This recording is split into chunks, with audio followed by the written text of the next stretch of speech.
carriers, brokers, and dispatchers. You're tuned into the E-Carrier Check channel, where we bring you the insider tips, tricks, and insights to drive your sales and logistics business to new heights.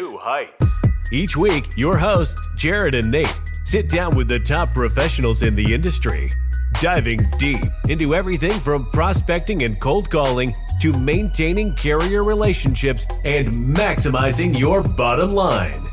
Learn real-world strategies, hear success stories, and get actionable advice you can implement in your business today. So buckle up and get ready for an entertaining and informative ride. This is the E-Carrier Check channel, your source for can't-miss logistics intelligence. Stay tuned.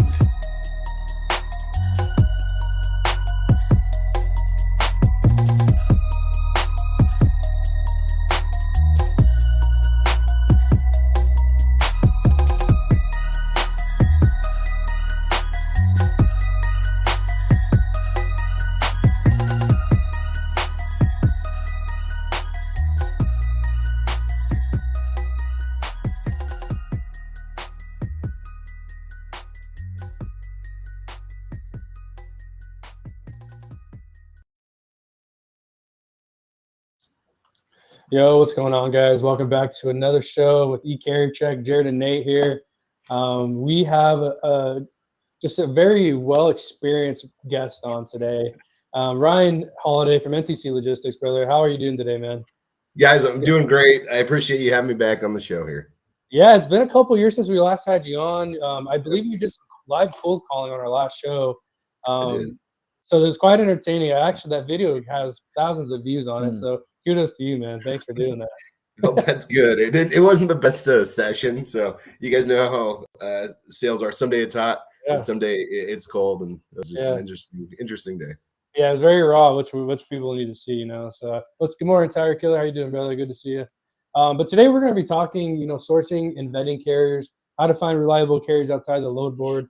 Ryan, you're one of our, I like to call you a power user of E-Carrier Check, because you're constantly, running searches, trying to, bingo. Thank you. Appreciate the hat. Yeah, and just so you know, real fast, I wore this today to show you guys. It's a little faded, it's a little old now. So power users should get a new power hat. I'm just saying, think about it. I love that. Yeah, heck yeah, man. You That's are so good. Power user and a power hat wearer of E-Carrier Check. I appreciate it. Ryan, like I said, you're a power user of E-Carrier Check. How has E-Carrier Check kind of helped you in your day-to-day process? Before E-Carrier Check to now, how has E-Carrier Check just changed things for you with your day-to-day process? Yeah, and that's a great question, Nate. I don't want to get all salesy, anything like that. I love the product. I love you guys, so I've known you guys for a while. So, of course, I'm a little biased towards your gear. It's great. But, dude, the thing I love is I can, as soon as I get a call on a load, say I post something, right? I get a call. Immediately into that call, what's your MC number? I hop it in. I throw it on E-Carrier Check. I can tell by the first 5 seconds if I'm talking to a double broker, talking to a legit carrier. I can pull up their history immediately before I even go further with that call, right? Mm-hmm. So that helps tremendously, just vetting. So I can check who I'm speaking with immediately, make sure it's a good carrier. If I'm trying to source carriers, I can pull every piece of the data that you guys have compiled and can talk to any carrier with any trailer in any region that I need to. It's killer, dude. It has helped so much, because we're all searching for that data, and you guys have just put it in a space for us to get to. So, I got to tell you, I think this is kind of entertaining, but Ryan and I have an interesting history together. I started brokering with Ryan. He started brokering with me. We were in the basement of a friggin' law office. What's up, Joey? And for whatever reason, I don't know if this was intrusive, so you should actually tell me now, 10 years later. But I thought that it would be best if I just sat at your desk with you and we split the desk. Just reaching for phones. Yeah. And we both put our phones on your desk and we sat in one office and we brokered together. At that point, that was incredible time. I mean, we had the most interesting talks. We did a lot of brokering. But was that intrusive, me sitting next to you? Were you? No, dude. Well, I'll be honest with you, Jerry. I loved it. You've been in the game for so long. Obviously you're on the truckload and LTL side for so long. We were both new to brokerage. So just sitting next to someone like you, it really helped, I guess, elevate me very quickly. It was like a game changer. It was almost like having a mentor, if you will, sitting next to me and unknowingly teaching just simple habits to me. So it was kind of cool. And, it was kind of a frat boy thing at the time. Anyways, it was fun. Two guys sitting in an office, just banging on the phones and just moving freight. So yeah, two brokers, one cup, and just kind of keep going. There you go, man. I think about back in the day, we moved for whatever reason. We got on that General Motors. We were doing loads with Menlo back in the day. We're kind of old school here, but if you think about that, I mean, we had, some software, but how it's amazing how things have changed when it comes to sourcing, when it comes to the intelligence and data that's out there. Talk us through like what it used to be, prior to the big C word, prior to pandemic levels, and how you've grown. Because I would say that if you need a truck, this is honestly the number one sourcing guy I've ever met in my life. He just has you have a weird nose for it, brother. And it's wild to be able to see you grow the way you have when it comes to sourcing. Because you take on some ridiculous projects. I mean, the projects people aren't taking on. Talk us through like kind of that transition from 17 all the way to 25. Sure. And then you can talk about some of the things you've gotten involved in. Yeah. Everyone has always told me like find your niche, right? Find your niche. For me, my niche has been anything, and that's such a crap answer. But I've always been unwilling to turn stuff down just because it's not something I'm used to. Obviously freight has changed, and even within the last 2-3 years, we've seen a change. Yeah. Post-COVID, pre-COVID, I found it much more easier to trust everybody I was speaking with, and I don't know if the influx of double brokering, what has technically caused that, but, back in 2017, 2018, you talk to someone on the phone and you built a bond with them. You felt connected to them. You had a good relationship with them and you trusted them. Whereas now, we had COVID, a hell of a capacity crunch. You had a lot of things getting closed down, a lot of issues there. And now we have this influx of people in the game and you don't know who to trust, who's reliable. Well, did you see, what was it? FreightWave just had that article about, 2 loads full of beef get stolen. Yeah. And they didn't even know for about a few days later when their customer said, hey, where's our beef? So nowadays it's just, you have to double check everything. And that's kind of been my biggest change that I've experienced. Luckily, I haven't had a situation like that, but we did have a guy in our office not too long ago. He was doing beef. Yeah. And that load got jacked. That's a couple $100,000 right there. And that's been the biggest change, just the trustworthiness of the people we're dealing with nowadays.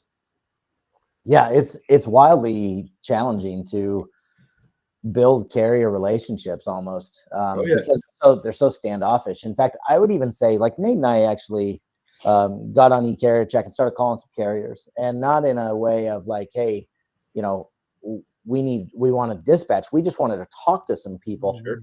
Boy, people just don't want to talk. You know what I mean? They don't know who to trust anymore, and they're bombarded with phone calls. They're bombarded with emails. They're bombarded with all these things, and it's like, here's the thing: I'm going to get it off of, a lot of carriers just get it off a load board, and away they go. And finding trust in today's market is probably, I think, in my opinion, any ribeyes on those trailers. A ton of ribeyes on those trailers. It's good to see you, Chief Freight Hauler. I think something that you're good at, and I wouldn't mind kind of digging into this, is how are you actually developing trust while you're sourcing carriers in today's market? Yeah, dude. Great question.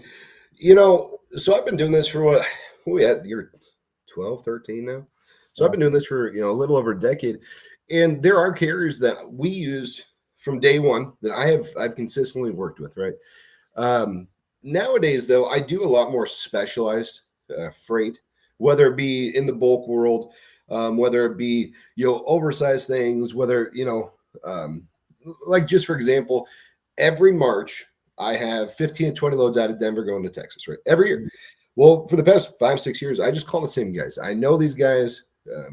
She crushes it for me every single year, and so I just kind of develop those. And when I find a good carrier, a good trustworthy person, I just stick with them. We used to work with a guy named Jim back in the day, and Jim was a great dude. I used to say I would let Jim babysit my children. That's how much I trusted this guy, And if I'm going to put thousands of dollars worth of material in your hands, I trust you. And I would like to continue to trust one or two people as opposed to the just folks that are out there right now. Yeah. Mhm. But really, like from a tangible aspect, if we're talking true sourcing here, Sure. what are things that people could be doing right now in order to start building trust within the first 20 seconds? Yeah. Is it your tone? Is it the questions you're asking? Is it your attitude? What do you shake their hands over the phone? What's going on that's building that trust in the first 20 seconds? Yeah. So it's one of those things when I'm calling a carrier, I'm like interviewing them, right? But they're interviewing me as well. Who am I?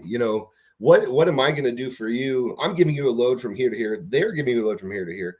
Is the price really going to make us friends now? Or is it going to be, hey, I'm going to take care of you. I'm going to call ahead for you. I'm going to do all these different things. So yeah, you need to take care of that person the way that you want them taking care of your freight, be personable, stop being a dick. I'm not sure if I'm allowed to say that, but that's the problem.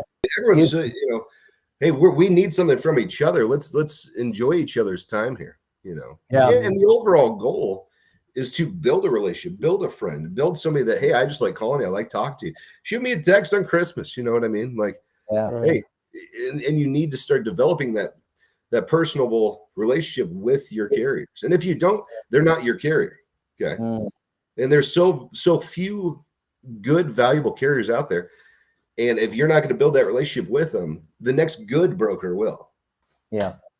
Yeah. It's so funny. I think back of those calls that you and I made and I mean, this is just in the last month and we got destroyed and we were just calling to say hi. Oh yeah. We just wanted to understand them. And I think, what was interesting about that and what finally allowed us to, if you focus on them, that sort of fear-based conversation all of a sudden becomes a little bit easier. You know what I mean? The fear that comes from those conversations, this guy's going to rip me off or he's not going to pay me or who the heck is this guy? There's a lot going on there. So when you start focusing on them, I think that was really what kind of set a lot more people off. Ryan, I think what's interesting about people of your tenure, because you've been around for a while. Oh, did we lose him? We did lose him. He's back. He's coming back. But Am I gone? I can't tell if it's me or is it you guys? I think something that where I was going with this, I think something that with your tenure is kind of interesting is that you've seen patterns and cycles, right? Yeah. And we've seen it where, I mean, you and I sat next to each other and we'd post Michigan to Laredo. And that was the craziest. Oh, dude. I bet, have you ever seen those movies when they plug in the Christmas lights and all of a sudden the power reader starts going up? When we posted Michigan to Laredo in Gary, Nebraska, I'm telling you, the power grids were locking up. Just over those phone calls, man. They were wild. It was insane. But what I think is interesting is that we saw that time where you could post and get just a pot of carriers. We've also seen that time where you can post and it's crickets. Sure. Yeah. And to a certain extent, this is why and when we decided, let's build e-carrier check. We can get this going. Talk about the importance of, just trying to find carriers in the moment, but also talk about, yes, you can build relationships, but how do you find somebody now? Right. That's probably the hardest part is where do you find people now in order to get a load moving now? No, great question. So let's talk a little bit about the game. So that's what it is. Every day is a different game, right? Monday through Wednesday, right? You have a better chance, right? And you're going to get some better rates. Okay. Wednesday afternoon coming into Thursday, Things are start getting a little bit tighter. Your prices are going to start creeping up. Okay. Friday, it's scramble mode. How do I get a guy now? Okay. You have a couple options. Okay. Let's go option A. Easiest option. Let's throw it on the load board, right? Well, I've been trying that all week. Well, now with the load boards, you have a couple, and you talked about this the other day. You have a couple options. You either have a relationship or you have a lot of cash, right? And Friday afternoon, I have to get this load delivered, or I have to get this thing picked up now by 4:00. And it's 2. I better have a ton of money on this thing, or I better have a great relationship. You know, and the load boards it's a last ditch effort. Hey, you don't have a date to the prom. Will you go with me? Like, you know, I'm sorry, that's probably a bad way to say that, but the way it works, it starts with relationships. You need relationships. If you don't have someone in that lane, you don't have someone to cover this for you better hop on eCarrier Check, pull up that list. Who's within 50, 60 miles list? You can blast out emails to hundreds of people at a time. You can just start banging the phones, going down the line. You have to get a list of carriers that make sense for you, that you can call. The load boards, sure, and they're great, and they come in handy. And sometimes you do move freight really cheap, but a lot of times that's transactional. That's not long lasting. That's not how you build a company. It's not how you build a business. You know, if every person I interact with is just one transaction and not a long-term relationship, you know, you are one bad transaction away from going out. Yeah. It's funny, you know, you're talking about it from a broker standpoint, and I think you know we've got some carriers watching today. It's kind of the same thing with carriers. You know, how many carriers are watching right now that have been stuck in Salt Lake over the weekend? and some of that is planning, right? But at the same time, you know, where are they building their relationships with brokers, with direct shippers, with those people that they can call and say, hey, I'm going to be in Salt Lake on Friday. What's your loads look like? You got anything that I can run? Where are they heading? You know what I mean? And boy, I tell you what, trying to be proactive as a carrier is wildly difficult. Same with brokers. And so it's funny to hear your perspective from a broker's perspective, and same with those carriers. Everyone's gotten stuck in Salt Lake, and they probably could have pre-planned some loads at some point, and it would have helped them either A, get the heck out of there and get south, or B, you know, at least have the rig running, because it's not making money if it's not having, you know, if it's not, the wheels aren't moving. Right. You know, Ryan, really quick, you know, this is kind of for the new freight brokers out there that are watching us. The last 2 to 3 weeks, I've been trying to help a couple of brokers with like quoting, and they're not really sure how to get a quote back to their customer or prospect, or where to start. So how does someone how do they go find quotes? And if they couldn't find a quote to get back to their customer, what should I be saying to that customer? Sure. No, that's a really good thought. So with quoting, it's interesting. So are you playing the margin or the load game, right? Are you trying to skin the cat? Are you trying to shave the cat, right? So that's one conversation you need to have with a new broker immediately, right? You know, you can shave a cat a million times, you can skin it once, right? And we were taught that from the very get-go.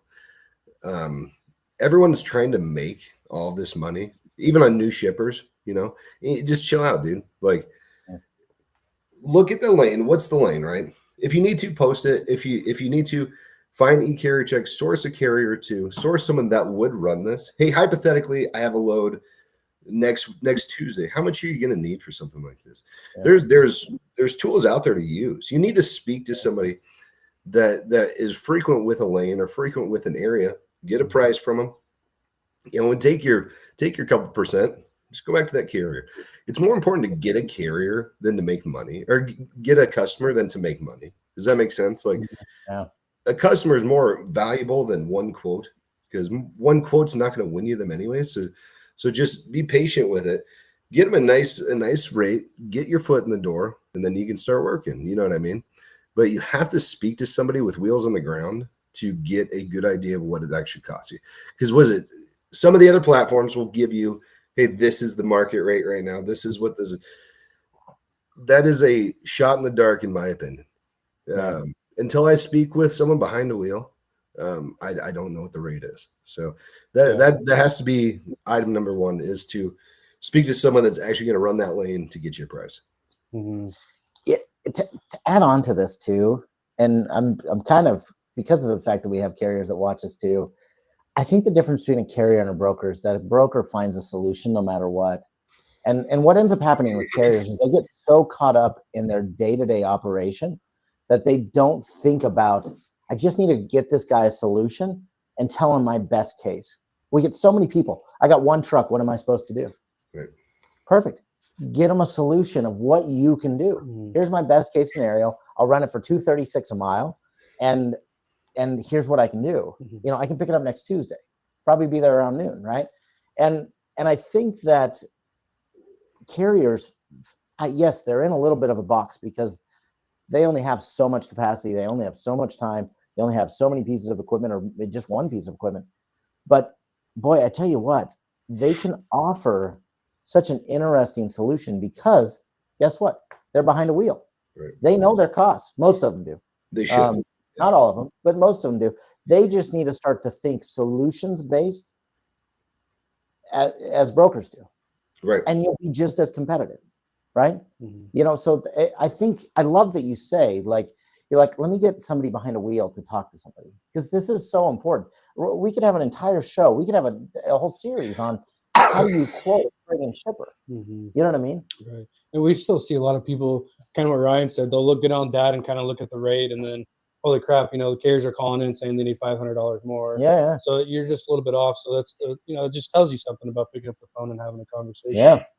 Yeah. We need to get to that point. Yeah, absolutely. Mm-hmm. Just for the sake of being fair, some carriers, you do need to kind of use your head, or at least some common sense when it comes to, well, this carrier should be around this, but let's go find out. Sure. Because there are those situations where it's $500 less than that. Mm-hmm.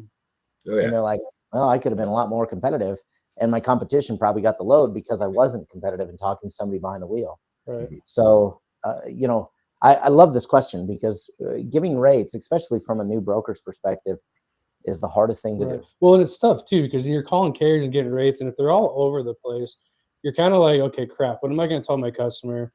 And I want to get back to this customer or this prospect because I want to know I'm working on it, and I don't want to lose touch, right? Yeah. And I think that's the hardest part, is when you're getting the kind of, rates, it's just not really clear. Right. I think that's the toughest part for new brokers. They're not really sure where to kind of put that needle. And I get it. It's tough. It is tough. Nate, that's actually a really good thought there, because sometimes you will get a spread. I mean, you'll get one right in the middle, one's 500 below, one's 500 above. What do I do? Well, you can't quote from the highest one, right? 'Cause you won't get it.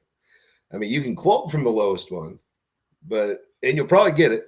Now that guy falls off and you are screwed, right? Exactly. You got to quote lower medium, right? Hit in the middle. Hey, right in the middle.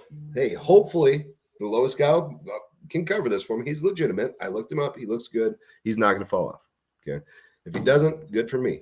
If he does, well, now I'm right there with that middle guy. And if I need to talk him down, $50, $75, whatever it may be, to make it work for me as a broker, then that's kind of what you do. You have to learn your customers. You have to learn the lanes and learn how that negotiation works. Right. When it comes to a carrier just in itself, obviously we have a bunch of data on carriers, but what is like your first red flag? Like, do you certain companies kind of have like their checklist, like, oh, if the carrier doesn't have an inspection, or if they're not, if they haven't been this old or this much time in the game, kind of where do you draw the line when you're hiring carrier?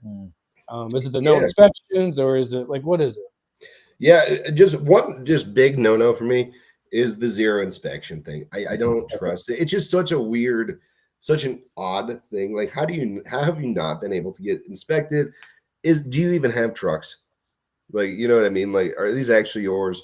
Things like that. If I see that they have been just moving or have multiple names on an MC, things like, or emails associated with just multiple different things, if you look on e-carrier check and you look at all this, I get it. I appreciate that. Just look through the list. It's pretty evident right away if they're a legitimate or a bad company to work with. Yeah. We actually, I don't know if Jerome's on here today, but he has no inspections. We've actually still didn't get one. This He guy hasn't got, still hasn't Good got one. Lord, you man. know exactly what we're talking He's about. like 4 years in, nothing. It's And- so funny. But he's a good guy. You know, we met with him, and Yeah, he's real. And I, if I was broker, and I'm definitely hiring this cat because I've met with him and I built a relationship. So it says something about just picking up the phone. But I definitely get where you're coming from as a business standpoint of no inspections, no chance. But there are some good guys out there with zero, but it's tough. Yeah, tough for those zero inspection guys for sure. Oh my God. Well, one thing I've found with that is everyone always complains there's no good brokers. Everyone always complains there's no good drivers, right? Yeah. That's crap too. That's a lazy person's mindset in this industry. Yeah. If you're a good broker, you're going to find good carriers. If you're a good carrier, you're going to have a good broker. That's just the way that goes. If you say there's nobody good out there, that's on you, not them. Cheap freight hauler, but can't get an inspection. It happens. Like it depends on the interstates you're on, Right. and how far out you're going, and things like that. There's some reality to that they're real. You know what I mean? So we're about 25 minutes in, and I know you got to get back to brokering, Ryan, but really quick, obviously, finding customers is still at the top of everyone's list. How has cold calling been going for you these last couple of weeks?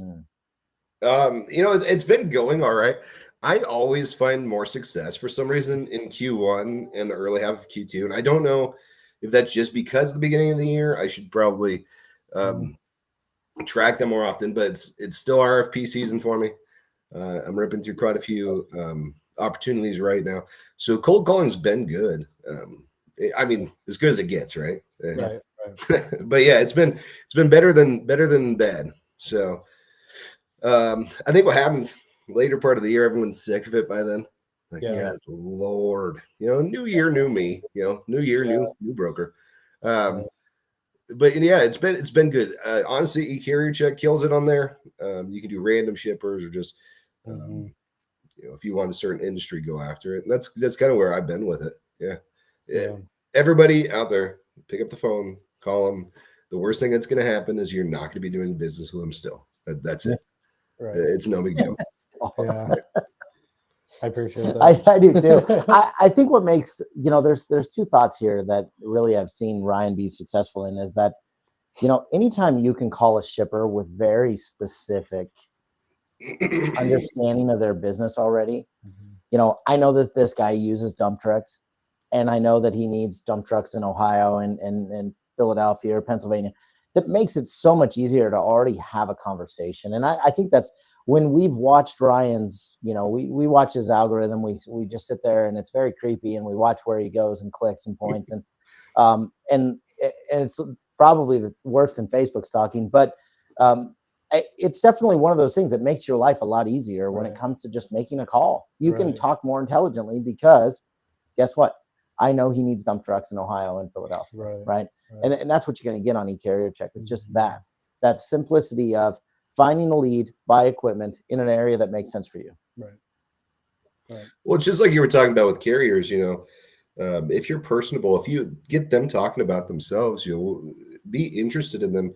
They're more likely to open up, and they'll give you like one little sliver of information, and that's all you need. Then you can kind of feed off that. Don't get me wrong. A lot of shippers, they don't want to talk to you. That's just the way it is. Yeah. But there'll be the few that you do speak with. And if they're willing to talk about themselves, you get a little bit more information. And then you can really be pointed with what you can do for them. Right. So, I say that, I think I say this every week. It's just like dating. You know what I mean? I do that. It's just like dating, right? Ask those open-ended questions, show interest. And I say it every week. Hopefully I find my wife through YouTube one day. But no, exactly. You know what I mean? Like, if you and the show's over now.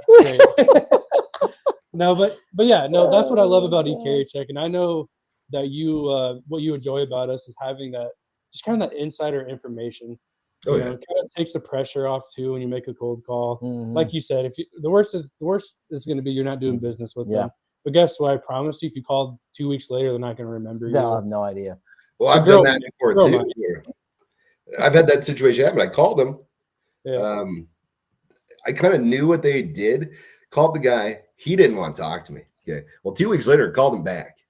And I was not this time, I was very pointed with my questioning, or very pointed with what I brought up immediately. And I have a shipper because of it.